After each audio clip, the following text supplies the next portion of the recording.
Ujjvala Madhurya Prema Bhakti Sepai.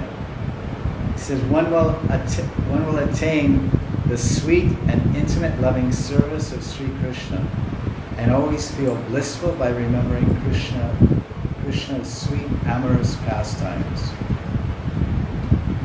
Ujjvala Madhura Prem Bhakti Sepai Anande Krishna Madhurye Vihare Sadhai.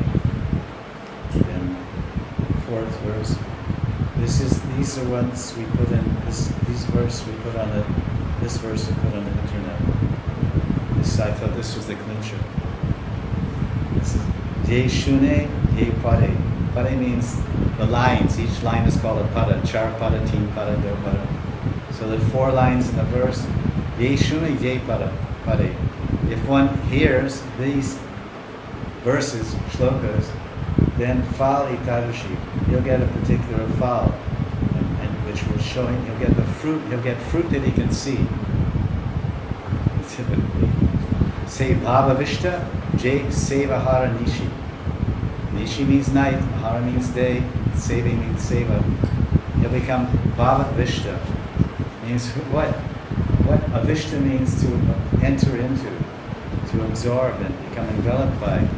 So Avishta, Bhava Vishta means that the sadhaka in Ragmarg is following in Manjari Bhava Vasana. He'll become absorbed in the Bhava of the Gopis and Radharani.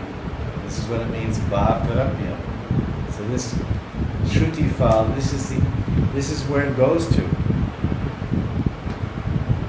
The Vaidhi sadhaka reads and he may become peaceful and calm, and he may then go into the intimate loving service and all these things. Because listen what he says. One who hears or speaks Ras Lila will be immersed day and night in the Madhurya Bhav and Krishna's Seva.